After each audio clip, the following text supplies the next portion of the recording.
పరమకాణాను చేరటానికి విధేయతతో ప్రభువు మార్గాన్ని సాధన చేస్తున్న విశ్వాస సహోదరులందరికీ ప్రేమపూర్వక నమస్సులు. మనం ఈ నిర్గమకాండం గురించి ధారావాహికంతటా చదువుకుంటున్నాం. అందులో భాగంగా ఈరోజు 10వ పాఠంలో మనం నిబంధన మరియు నమూనా దాని గురించి మనం నేర్చుకోబోతున్నాం. ఆ నిబంధన ఏమిటి, దానికి ఉన్న నమూనా ఎందుకు, మనం ఎందుకు తెలుసుకోవాలి, ఇవన్నీ నేర్చుకోవాలంటే ఈరోజు పాఠం మనం చూడాల్సిందే. దైవసేవకులను కలుసుకుందాం, సిద్ధంగా రండి. మరి నమస్కారం డాక్టర్ విల్సన్ గారు. నమస్కారం పాస్టర్ శామరాజ్ గారు. డాక్టర్ గారు, ఈ నిర్గమకాండం ధారావాహికలో ఈరోజు మనం 10వ పాఠంలో మనం చదువుకోబోతున్నాం నిబంధన మరియు నమూనా. వాటి గురించి పరిచయం చెప్పండి. మన దేవుడు మన సృష్టికర్త, మన రాజు, మన విమోచకుడు. ఆ దేవుణ్ణే మనం కొనియాడాలి. ఆయనే మన గురి. ఆయన ద్వారానే రక్షణ లభిస్తూ ఉన్నది. ఈ విధంగా ఆలోచనలో ఉన్నప్పుడు దేవుడు ఎప్పుడు కూడాను తన ప్రజల్ని ఫెలోషిప్, ఆయనతో సహవాసం కోరుతున్నాడు. మీరు నాతో ఉండండి, నేను చెప్పింది మీరు చేయండి, మన సహవాసంగా దేవుడు సమీపంగా ఉండాలని కోరుచున్నాడు. ఎక్కడో ఆయన తపస్సు చేస్తున్నాడు కొండల్లో, మీరు ఆగండి, అట్లాగేమీ లేదండి. ఆయనతో మనతో కలిసి ఉండాలని కోరుచున్నాడు. ఇట్లాంటి సంబంధాల్లో ఎప్పుడు కూడాను పాపం అనేది అడ్డుగా వస్తుంది. సాతానుడు వచ్చి ఎప్పుడు కూడాను వాళ్ళని ఏదో ఒకటి తప్పుడుతో పట్టించి మనకు దక్కకోకుండా దేవుడు, మనకు దగ్గరకు రాకోకుండా దేవుడు మన ఎప్పుడు కూడాను దూరం చేయడానికి ప్రయత్నిస్తుంది. ఈ విధంగా జరుగుతూ ఉన్నప్పుడు అవకతవకల్లో దేవునిలో మన పెరుగుదల తగ్గిపోతుందన్నమాట. స్పిరిచువల్ మెచ్యూరిటీ, స్పిరిచువల్ గ్రో, ఆత్మీయకమైన పెరుగుదల తగ్గిపోతూ ఉన్నది. అందు గురించి దేవుడు మనకేం చెప్తున్నాడంటే, దేవుని యొక్క వాక్యంలో మీరు బలపడాలి, ప్రార్థన జీవితంలో మీరు అభివృద్ధి పడాలి. ఈ రెండు ఉన్నప్పుడు మూడోది ఆటోమేటిక్గా వస్తుంది. మూడోది ఏంటంటే సాక్షిగా జీవించడం. ఈ మూడు క్రైస్తవ అనుభవాల్లో చాలా ప్రాముఖ్యమైనది. చాలామంది నేను గుడికి వెళితే చాలు అంతా నాకు అయిపోతుందని, నేను బాప్తిజం తీసుకుంటే చాలు నాకు రక్షణ వచ్చేస్తుందని చాలా తప్పుడుగా అంటారు. లేదండి, బైబిల్ వాక్యంలోనూ ప్రార్థన జీవితంలోనూ మనం ఉన్నప్పుడు ఆటోమేటిక్గా మన ప్రేరేపణ ఏంటంటే ఖచ్చితంగా నేను సాక్షిగా జీవించాలని. ఈ విధంగా దేవుడు మనని నేర్పిస్తూ ఉన్నప్పుడు దేవుని యొక్క జన్మము, ఆయన చేసిన సేవ, ఆయన మరణము, ఆయన పునరుద్ధానము, ఆయన పరలోకానికి ఆరోహణ అవటం చాలా ప్రాముఖ్యమైన సబ్జెక్టుగా మనం తెలుసుకుంటున్నాం. హెబ్రీ గ్రంథం 12వ అధ్యాయం 1-2 వచనాల ప్రకారము దేవుడి మీద మనం ఆధారపడి ఉండాలి, కానీ మన సొంత శక్తి మీద నేను చేశాను ఇది అని అంటారు చాలామంది. ఇది నా వల్ల సాధ్యమైందని అంటేవాళ్ళు. మనం వెనక దేవుడు ఉన్నాడని మనం తెలుసుకోవాలి. ఆయనే సంపూర్ణమైన దేవుడు, ఆయనలోనే మనకు సంపూర్ణత కలుగుతున్నది. ఆయన లేకుండా మనం ఏమి కూడాను చేయలేము. మన విధేయత దీంట్లో కనపడుతూ ఉన్నది. ప్రతి ఒక్క యుగములోను, ప్రతి ఒక్క తరాల్లోనూ ఆ యొక్క దేవుణ్ణి మనం గుర్తించాలని దేవుడు కోరుచున్నాడు.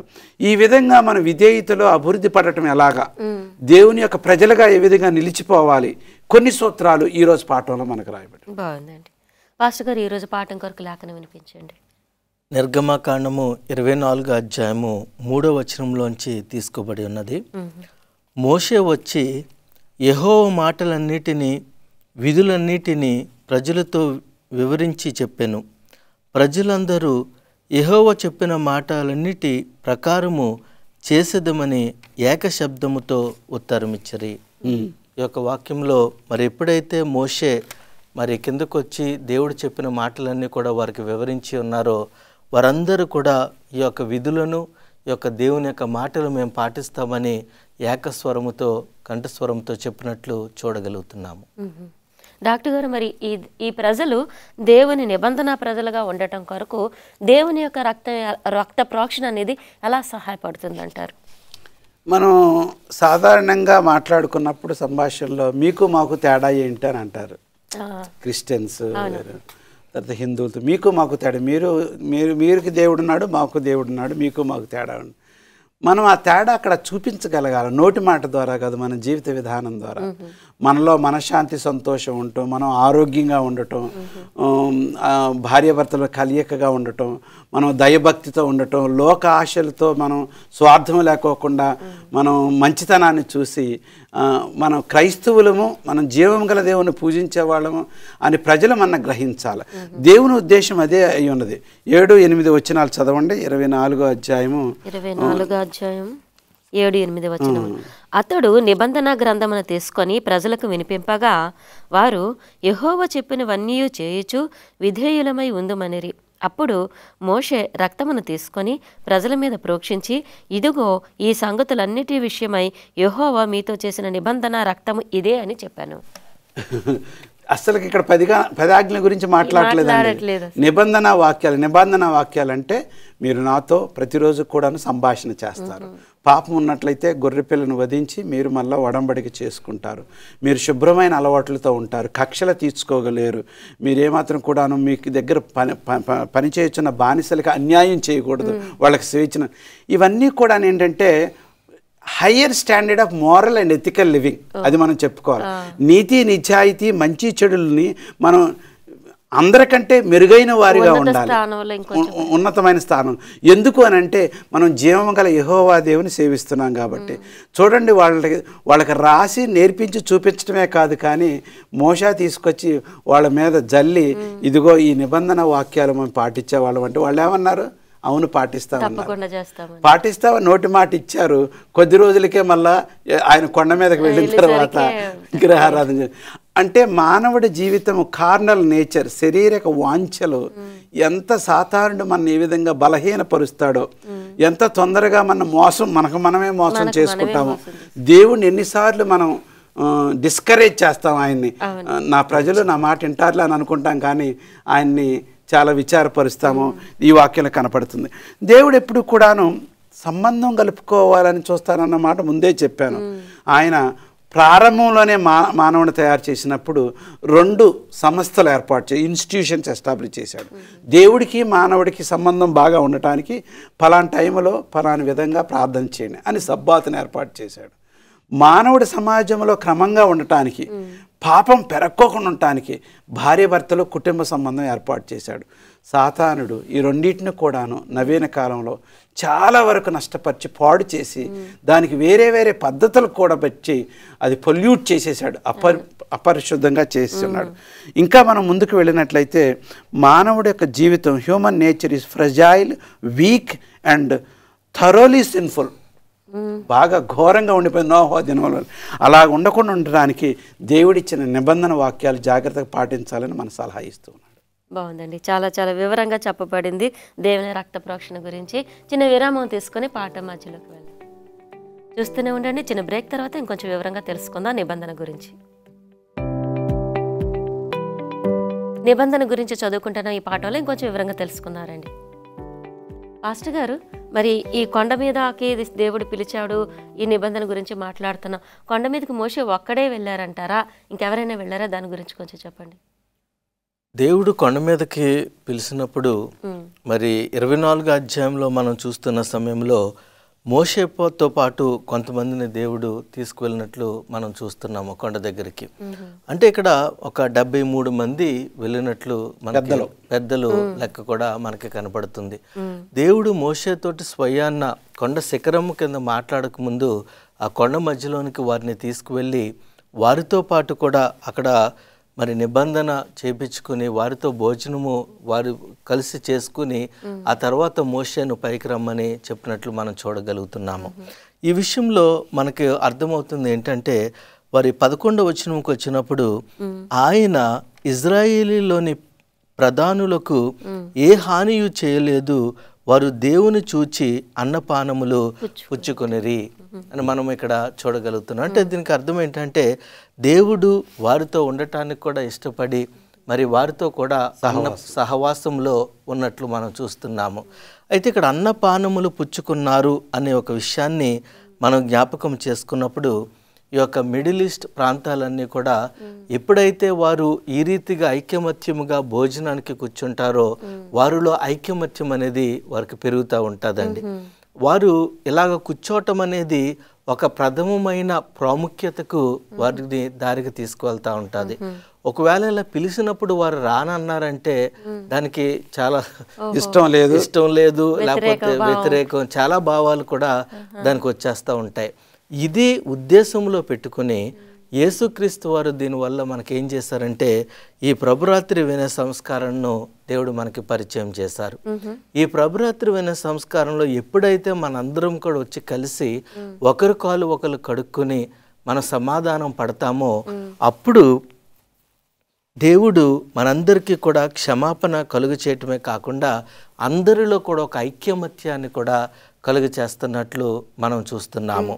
అంతేకాకుండా ఇక్కడ మనము అర్థం చేసుకోవాల్సింది ఏంటంటే మోషే దేవుణ్ణి చూడటం జరిగింది, అంటే ఆయనకి ఉన్న దర్శనం ద్వారా. తర్వాత వీరికి కూడా దేవుడు కనుపరుచుకున్నట్లు మనము చూస్తున్నాము. తర్వాత కొంతమంది ప్రజలు చూశారు కానీ అంటే కనుపరుచుకోవటానికి ఆ మహిమను తట్టుకోలేని పరిస్థితుల్లోనికి వెళ్ళినట్లు మనం చూస్తున్నాము.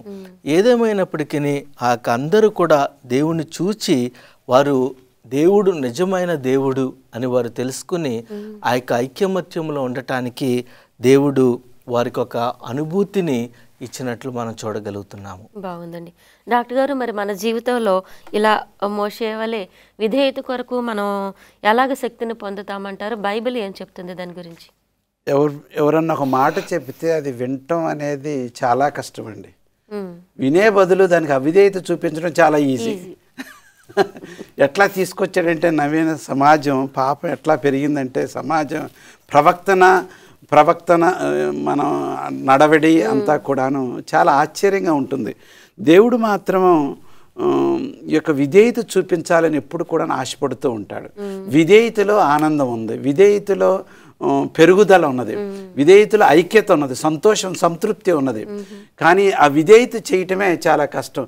ఆడు చెప్పేది నేనేంటన్నట్టుగా అలాంటి అహంభావ పద్ధతులతో మానవుడు వెళ్తూ ఉంటాడు. ఈ యొక్క నిర్గమాకాండంలో మనం 24 అధ్యాయంలో ఇంతకంటే ముందు చదివాము.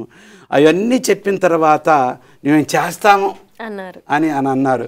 కానీ ఎంతవరకు చేశారనేది ప్రాముఖ్యమైన ప్రశ్న అన్నమాట. ఇంకా అంతకంటే ముందు మనం వెళ్ళినట్లయితే దేవుడు ప్రతి వారికి కూడాను శోధన ఏదైనా వచ్చినట్లయితే ఆమె తట్టుకోలేనంతగా ఎప్పుడు ఇవ్వలేడు. ఎప్పుడైనా శోధన అనుమతించినట్లయితే దేవుడు ఎప్పుడు ఎవరిని శోధించడు, అనుమతించినట్లయితే దాని తగు సహాయం దేవుడు ఇస్తానన్నాడు. ఎంత గొప్ప దేవుడు అండి. ఆయన అన్నీ ఆయనే చేస్తాడట, మనం మాత్రం జస్ట్ ఆయనతో ఉండటం మాత్రమే. నవీన కాలంలో శాస్త్రజ్ఞానం చాలా పెరిగి హార్ట్ ట్రాన్స్ప్లాంటేషన్ అంటే ఈ యొక్క గుండె ఆపరేషన్లు బాగా జరుగుతున్నాయి. సక్సెస్ఫుల్గా జరిగిందండి గుండె ఆపరేషను, 5-6 గంటలు జరిగిందండి ఆపరేషన్ ఏదో చెప్తూ ఉంటారు. ఈ యొక్క పాపపు గుండెను, పాపపు హృదయాన్ని మంచి ఆపరేషన్ చేయగలిగిన వాడు, నిన్ను సృష్టించిన వాడు, ఈ యంత్రాన్ని తయారు చేసింది ఆయనే. ఆయన దగ్గరికి వెళ్ళి ప్రభువా నాకు హార్ట్ ప్రాబ్లం ఉంది, పాపం అనేది నాలో ఉన్నది అని దావీదులాగా create in me a clean heart అంటే కొత్త తీసేసి ఆయన హార్ట్ ఆపరేషన్ యేసుప్రభు వారు ప్రారంభంలో చేశారు. మానవుడు ఒంటరిగా ఉండటం మంచిది కాదని హార్ట్ ఆపరేషన్ చేసి మళ్ళీ హార్ట్ ప్రక్కన ఉన్న రిబ్బన్ తీసి చేశాడు.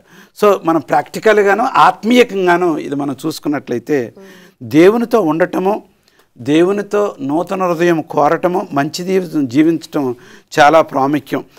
జోషువా ఏం చెప్తున్నాడంటే రిమైండెడ్ హిజ్ ఆడియన్స్, ఆఖరిగా యెహోషువ మాట్లాడుతూ యెహోషువ గ్రంథం 24:19 that you are not able to serve the lord because we are selfish. మన స్వార్థం మనం చూసుకుంటున్నాము, మన సొంత మాటల్లో మనం ఉంటున్నాము, ఎప్పుడు కూడాను దేవునికి సమర్పణతో మనం ఉండట్లేదు. మనం బలహీనులము అని మనం ఒప్పుకున్నప్పుడు దేవుడు మన బలపరుస్తాడు.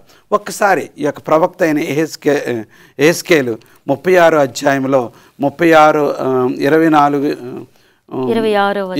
వచ్చిన చదవండి. నూతన హృదయము మీకు ఇచ్చదను, నూతన స్వభావము మీకు కలుగజేసదను. రాతి గుండె మీలో నుండి తీసివేసి మాంసపు గుండెను మీకు ఇచ్చేదను. నా ఆత్మను మీ అందుంచి నా కట్టడలను అనుసరించిన వారిని గాను నా విధులు గైకొని వారిని గాను మేము చేసేదను. అంతా అక్కడ ఉందండి. ఈ ప్రవక్త ఎంత బాగా రాశాడండి. మన జీవితంలో ఏంటంటే we are preoccupied with worldly things. ఆయన విలువైన ఘనమైన ఆ ప్రేమను మనం గ్రహించలేకపోతున్నాం. దేవుడు మన దగ్గర నుంచి కోరేది విరిగి నలిగిన హృదయము, విధేయత. దేవునికి స్తోత్రం అండి. పాస్టర్ గారు, మరి ప్రత్యక్ష గుడారం అనేది ఈ నిర్గమకాండంలో చాలా కీలకమైన అంశం. అసలు అది ఎందుకంత ప్రాముఖ్యమైంది, దాని గురించి మనం ఏం తెలుసుకోవాలంటారు?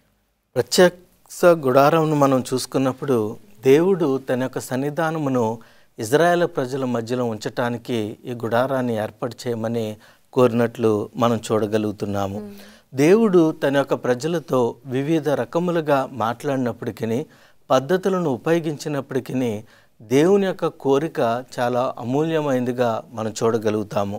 నిర్గమకాండము 25 అధ్యాయము 8వ వచనంలో మనం చూసుకున్నప్పుడు, నేను వారిలో నివసించినట్లు వారు నాకు పరిశుద్ధ స్థలమును నిర్మింపవలెను.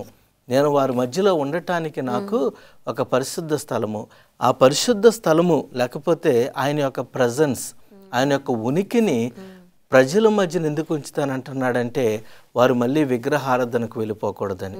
ఇంకా మనం లోతుగా చూసుకున్నప్పుడు ఆ దేవుడు తన యొక్క సృష్టిని సృష్టించినప్పుడు మానవాళ్ళని ఆయన పోలికలోనే చేసుకోవటం కాదు, కానీ ఆయన ప్రేమించి నిర్మించుకున్నాడు మానవాళ్ళని.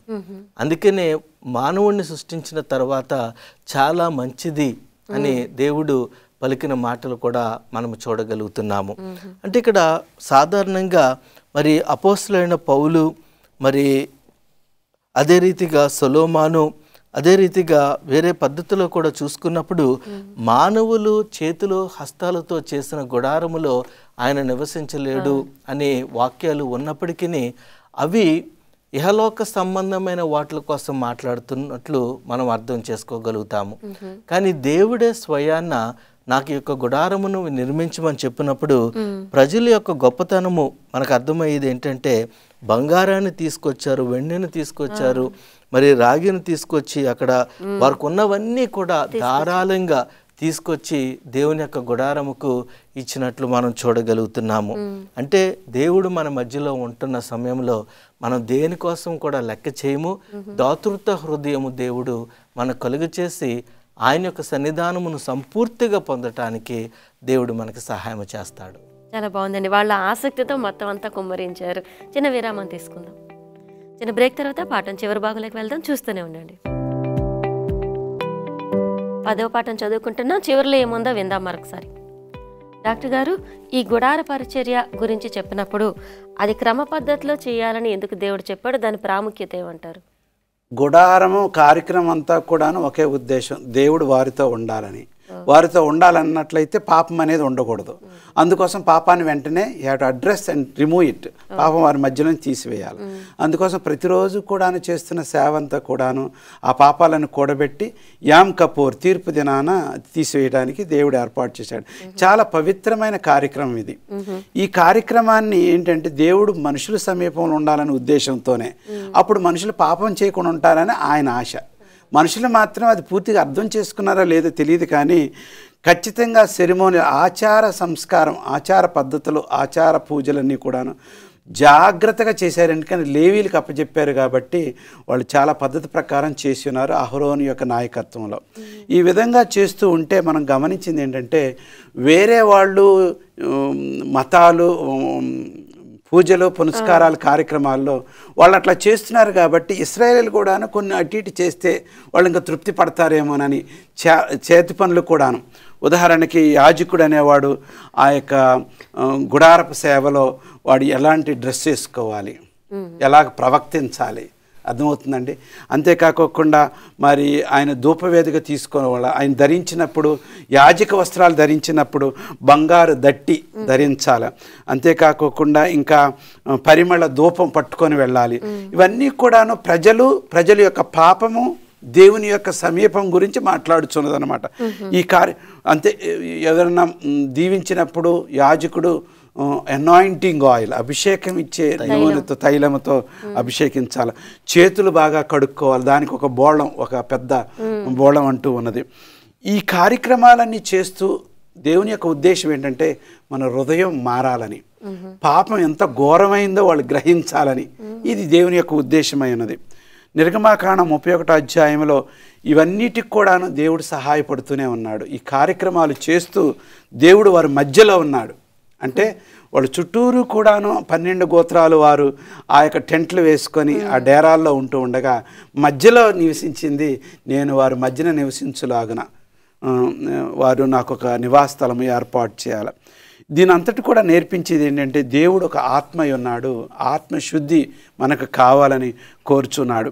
వాళ్ళు అంతా చేస్తూ ఉండగా క్రియేటివిటీ, వాళ్ళ యొక్క చేయగలిగిన ఆ యొక్క స్తోమత దాంట్లో నుంచి సబ్బాతును కూడా నేర్పించున్నాడు.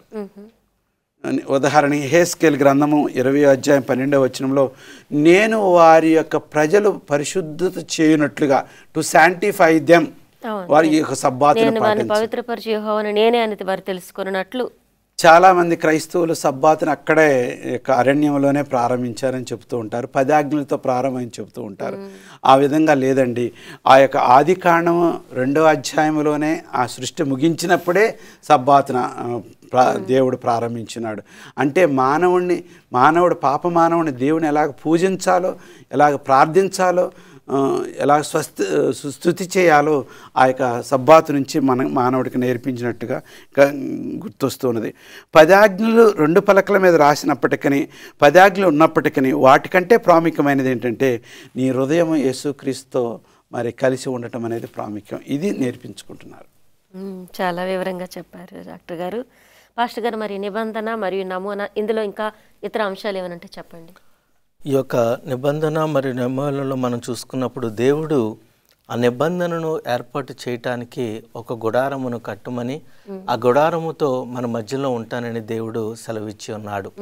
ఈ గుడారపు సేవనంతా కూడా మనం చూసుకున్నప్పుడు పశ్చాత్తాపము పొందిన పాపి ప్రాయశ్చిత్తము పొందటానికి గుడారము దగ్గరికి రావటానికి దేవుడు ఒక మార్గాన్ని తెరిచినట్లు మనం చూడగలుగుతున్నాం. ఎందుకు ప్రాయశ్చిత్తము అన్నది మనం చూసుకున్నప్పుడు ఏ పాపి కూడా దేవుని యొక్క సన్నిధానంలో ఉండలేరు. ఆయన తనంతట తాను యొక్క ప్రాయశ్చిత్తము చేసుకోలేరు. ప్రాయశ్చిత్తము జరగాలంటే బలి అర్పణలు జరగాలి. బలి అర్పణలు జరగాలంటే అది గుడారపు సేవల్లో దేవుని యొక్క సన్నిధానంలో మహిమ ఉన్న దగ్గర ప్రధాన యాజకుడు చేయవలసిన పని అది. కనుక దేవుడు దాన్ని ఏర్పాటు చేసి మానవాళికి ఇచ్చినట్లు మనం చూస్తున్నాము. ఈ యొక్క ఎడారిలో లేకపోతే వీరు చేస్తున్న ప్రయాణం అంతటిలో కూడా దేవుడు ఈ గుడారము ద్వారా వారిని నీతిపరిచి జస్టిఫికేషన్ శుద్ధి చేసి తర్వాత వారిని పవిత్రపరచడానికి వారిని ముందుకు తీసుకువెళ్ళినట్లు మనం చూడగలుగుతున్నాము. అంతేకాకుండా వారికి నేర్పించింది ఏంటంటే ఈ యొక్క బలులు అర్పించటం వల్ల ఒకరోజు యేసుక్రీస్తు వారి యొక్క మరణము ఉంటుంది. ఆయన ద్వారా శాశ్వతంగా ఈ పాపానికి పరిష్కారం కలిగి మీ యొక్క పాపములను పూర్తిగా మరి తీసివేస్తానని దేవుడు చెప్తున్నట్లు మనం చూడగలుగుతున్నాము. అంతేకాకుండా దేవుని యొక్క పరలోకములో ఏ రీతిగా యొక్క పాపానికి నిర్మూలన చేయటానికి ఇహలోక సంబంధమైన గుడార పరిచర్య పరలోకములో కూడా సాదృశ్యంగా ఉంటుందో ప్రజలకు నేర్పించడానికి దేవుడు యొక్క నిబంధనను ఒక నమూనాగా మనందరికీ కూడా ఇచ్చినట్లు మనం చూస్తున్నాము.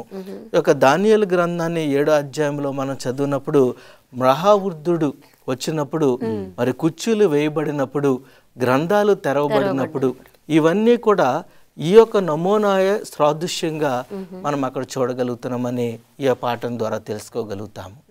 డాక్టర్ గారు మీరేం చెప్తారు? అంటే ఈ సిద్ధాంతాలు, ఈ కార్యక్రమాలు, ఈ యొక్క సెరమనీస్, ఈ పద్ధతులన్నీ నేర్పించేది ఏంటంటే ఓ పాప మానవుళ్ళ నువ్వు పాపంలో రక్షించబడలేవు.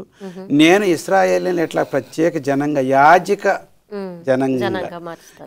జనాంగాన్ని మళ్ళా దేవుని దగ్గరికి రావడానికి ఒక యాజకుడు అవసరం. పాస్టర్ గారు చెప్పినట్లుగా ఇదంతా కూడా ఏంటంటే మన పాపంతో దేవుని దగ్గరికి వెళ్ళలేము, పరలోకం వెళ్ళలేము.